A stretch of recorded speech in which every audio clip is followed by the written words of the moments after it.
Assalamualaikum warahmatullahi wabarakatuh. Selamat pagi anak-anakku kelas 12 Madrasah Aliyah Negeri 1 Jombang. Bismillahirrahmanirrahim. Kita melanjutkan lagi materi geografi kelas 12. Yang kemarin kita sudah membahas tentang konsep wilayah dan tata ruang. Materi berikutnya adalah pembangunan wilayah dan pusat pertumbuhan. Sebelumnya terlebih dahulu kita pahami apa yang dimaksud dengan pembangunan dan pertumbuhan. Dalam materi yang kemarin kita sudah memahami apa yang dimaksud dengan wilayah. Kalau wilayah kemarin itu ruang di dalam permukaan bumi atau di permukaan bumi dengan batas-batas tertentu yang memiliki karakteristik tersendiri. Sedangkan pembangunan adalah proses perkembangan dari yang dulunya belum begitu baik kemudian menjadi baik. Nah, proses di sini meliputi hal-hal yang bersifat kualitatif dan juga kuantitatif. Sedangkan pertumbuhan adalah sebuah proses perkembangan yang dulunya sederhana kemudian menjadi lebih baik atau lebih kompleks. Dalam hal ini yang berkenaan dengan wilayah. Jadi pertumbuhan suatu wilayah itu yang dulunya wilayahnya hanya sederhana, terus kemudian sekarang menjadi lebih baik dan lebih kompleks dalam hal kuantitatif dan juga kualitatif. Kuantitatif artinya kuantitatif di sini kan mengarah kepada aspek jumlah. Jadi kalau wilayah pertumbuhannya dari aspek kuantitatif itu berarti wilayahnya semakin luas, semakin melebar kemana-mana. Contohnya wilayah Jombang yang dulunya hanya sekitar yang condong di situ saja yang ramai, terus kemudian yang rame-rame menjadi lebih banyak atau lebih luas, semakin geser ke timur, semakin geser ke selatan, semakin geser ke barat, semakin geser ke utara, sehingga sekarang kenampakan kota Jombang atau yang ramai di Jombang itu toko-tokonya itu semakin lama semakin banyak. Itu dari aspek kuantitatif. Sedangkan dari aspek kualitatif, kota Jombang berkembang dari aspek kualitatif berarti kualitasnya lebih bagus, pelayanannya juga lebih banyak. Contoh, dulu rumah sakit Jombang RSU itu hanya melayani penyakit ini. Terus kemudian sekarang menjadi lebih lengkap. Demikian juga dengan sekolah-sekolahnya atau lembaga pendidikannya. Misalnya dulu hanya ada 2 perguruan tinggi, terus sekarang menjadi banyak sekali perguruan tinggi. Begitu juga dengan pelayanan yang lain, misalnya seperti hiburan, toko-toko, terus kemudian juga misalnya kayak gedung-gedung pemerintahan dan lain-lainnya. Sekarang kita beralih ke pusat pertumbuhan. Pusat pertumbuhan itu apa sih? Pusat pertumbuhan itu wilayah yang paling pesat atau paling cepat pertumbuhannya. Pertumbuhan di sini dari aspek kuantitatif dan kualitatif. Nah, cepat dan pesat pertumbuhannya di antara wilayah-wilayah lain di sekitarnya. Contoh misalnya Kabupaten Jombang. Pusat pertumbuhannya di mana? Ya di Kota Jombang. Karena Kota Jombang ini yang paling pesat dan paling cepat pertumbuhannya di antara kota-kota lain di dalam Kabupaten Jombang. Kota-kota lain di dalam Kabupaten Jombang itu mana? Ya kota-kota kecil misalnya kayak Cokir, kayak Ngoro, kayak Ploso, Mojoagung dan sebagainya. Nah, di Kabupaten Jombang itu yang paling pesat atau paling cepat pertumbuhannya adalah di Kota Jombang.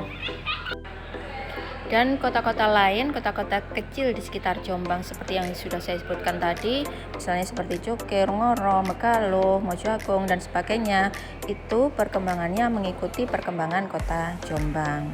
Nah, jadi saling terikat kayak kemarin yang kita jelaskan di wilayah fungsional. Jadi fungsi kota Jombang itu sebagai pusat pelayanan untuk memenuhi kebutuhan wilayah-wilayah lain di sekitar Kabupaten Jombang yang ada di Kabupaten Jombang. Kalau Jombang berkembang berarti wilayah-wilayah atau kota-kota kecil lain di dalam Kabupaten Jombang juga ikut berkembang. Nah, itu maksudnya pusat pertumbuhan di situ. Terus di sini ada 3 teori tentang pusat pertumbuhan tadi. Yang pertama teori tempat sentral, yang kedua teori polarisasi ekonomi, dan yang ketiga teori pusat pertumbuhan.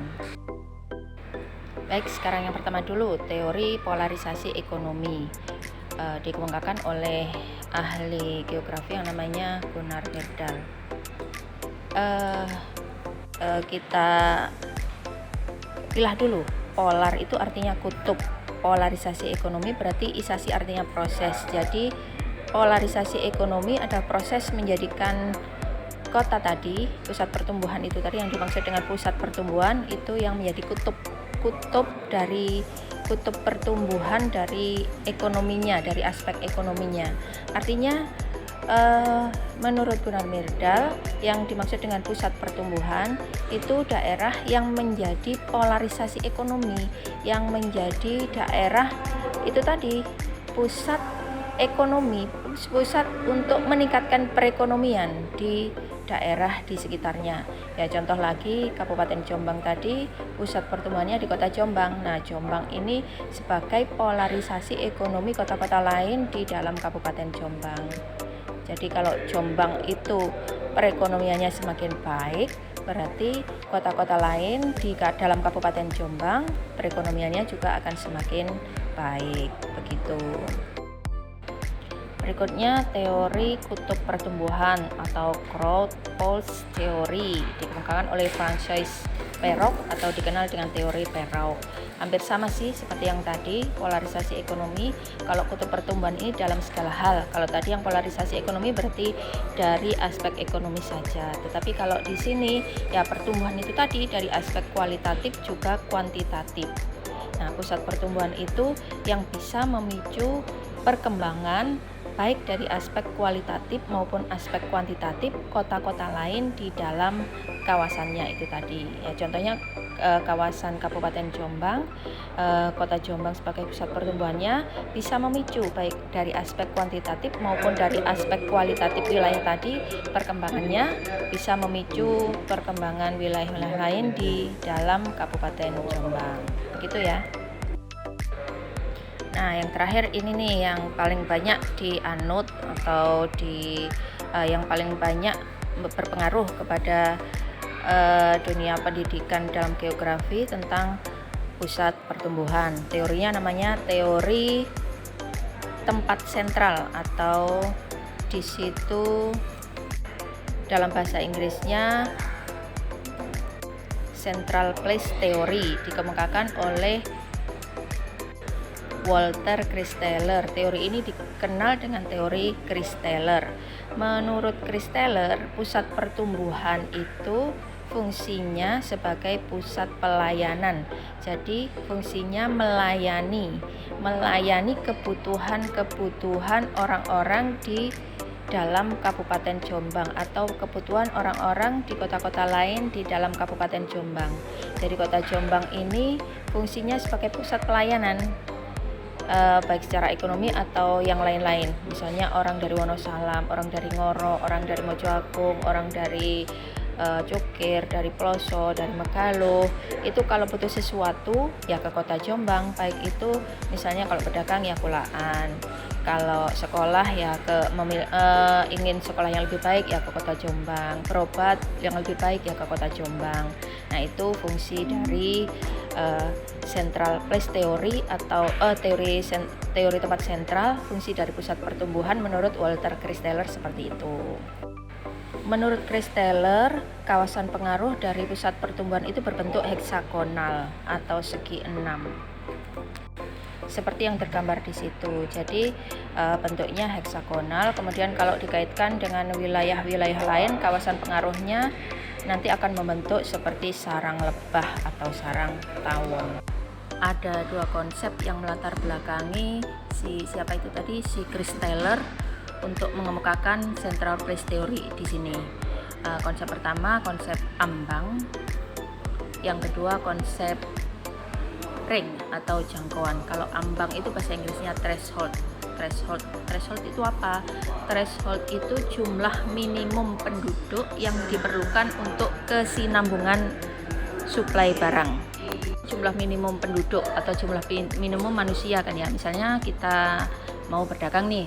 Nah, kalau mau berdagang itu untuk berdagang barang apa, itu kita harus mengetahui ambangnya dulu. Jadi seberapa kulaan kita itu tergantung dari ambang yang ada di situ. Misalnya kalau jumlah penduduknya hanya misalnya satu desa, gitu kita kulaannya ya disesuaikan dengan jumlah yang diperlukan oleh orang di desa tadi, sehingga suplai barangnya itu berkesinambungan. Itu ambang ya. Terus kemudian konsep yang kedua threshold atau bukan threshold, ring atau jangkauan. Kalau jangkauan itu berarti jarak yang harus ditempuh oleh orang tadi untuk mengambil barang, untuk mendapatkan barang kebutuhannya hanya kadang-kadang saja. Jadi ini tidak berlaku untuk barang-barang yang dibeli harian, misalnya kayak sayur mayur, makanan dan sebagainya, itu tidak termasuk di sini. Yang termasuk di sini itu misalnya kayak pakaian, terus sepeda motor, sepeda, terus mobil dan sebagainya, barang-barang yang tidak diperlukan harian atau hanya kadang-kadang saja kita membelinya. Atau jangkauan di sini berbanding lurus dengan nilai ekonomi atau harga barang. Dan bukan gitu ya. Maksudnya semakin tinggi nilai ekonomi atau harga dari sebuah barang, maka threshold atau ambangnya dan ring atau jangkauannya juga semakin tinggi. Contoh misalnya harga mobil dengan harga motor, tentunya lebih tinggi harga mobil.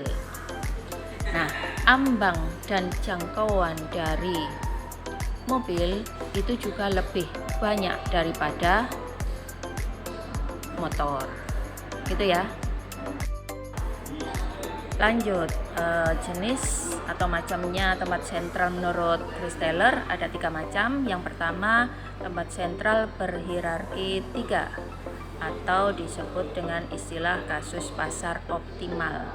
Nah, menurut Christaller, kawasan pengaruh dari tempat sentral berhierarki 3 ini atau kasus pasar optimal di sini meliputi 3 heksagonal. Heksagonal seperti diperhatikan gambarnya ya. Heksagonal yang pertama itu kawasannya sendiri. Heksagonal yang berikutnya adalah daerah di sekitarnya, kawasan pengaruhnya sampai sepertiga kawasan tetangganya. Jadi kawasan tetangganya itu kan ada 6, kawasannya sendiri 3. Jadi 1 ditambah sepertiga kali 6 tetangganya sama dengan 2, 1 tambah 2 sama dengan 3. Itu tempat sentral berhierarki 3 atau disebut kasus pasar optimal. Contoh sebuah pasar. Tempat sentral berikutnya yang nomor 2 adalah tempat sentral berhierarki 4 atau K4. Kawasan pengaruhnya sebanyak 4 heksagonal. Disebut situasi lalu lintas optimum. Nah, sama seperti tadi, kawasannya ini kalau tadi yang berhierarki 3 atau K3, kawasan pengaruhnya sampai sepertiga kawasan tetangganya. Kalau K4 ini sampai setengah dari kawasan tetangganya. Jadi kawasannya 4 itu meliputi 1 kawasannya sendiri yang di tengah, silakan diperhatikan gambar, ditambah setengah dari kawasan tetangganya. Tetangganya ada 6, berarti setengah kali 6 sama dengan 3. 3 tambah 1 sama dengan 4. Itu tempat sentral nomor 2 disebut situasi lalu lintas optimum. Contohnya sebuah terminal atau sebuah stasiun yang berhubungan dengan lalu lintas. Oke, lanjut. Tempat sentral yang terakhir adalah situasi administratif yang optimum atau tempat sentral yang berhierarki 7, disebut K7. Kawasan pengaruhnya sebanyak 7 heksagonal. Contoh adalah sebuah kota administratif, baik itu kecamatan, kabupaten, atau juga provinsi. Jadi kawasan pengaruh tempat sentral yang nomor 3 ini sebanyak 7 heksagonal. 1 kawasannya sendiri dan yang 6 adalah kawasan tetangganya. Jadi tempat sentral berhierarki 7 ini pengaruhnya sampai 7 kawasan, maksudnya kawasannya sendiri ditambah sampai seluruh kawasan tetangganya. 1 ditambah 6 tetangganya sama dengan 7. yaitu 3 macam tempat sentral menurut Walter Christaller, K3, K4, K7. Jadi penyebutannya di sini banyaknya kawasan pengaruh dari tempat sentral tadi. K3 berarti sebanyak 3 heksagonal, K4 4 heksagonal, dan K7 7 heksagonal. Nah, terakhir tempat sentral yang dikemukakan oleh Walter Christaller ini hanya berlaku untuk satu daerah yang keadaan penduduknya hampir seragam, dan yang kedua topografinya hampir seragam. Maaf, di situ tulisannya pertama dan kedua nggak masalah ya, hanya penyebutannya saja. Satu, topografinya seragam, yang kedua keadaan penduduknya seragam baik dalam hal ekonomi atau yang lain-lainnya. Nah, sekarang tiba yang paling akhir, pertanyaan. Nanti jawabannya ditulis di kolom komentar sama seperti video sebelumnya. Pertanyaannya, mengapa dalam teori tempat sentral, ambang atau threshold, dan jangkauan atau ring sangat berpengaruh pada terbentuknya pusat pertumbuhan? Kurang tanda tanya, nggak apa-apa ya. Silahkan itu pertanyaannya dijawab di kolom komentar disertai nama dan kelas. Nama, kelas, ditambah nomor absen. Sekian, terima kasih. Assalamualaikum warahmatullahi wabarakatuh.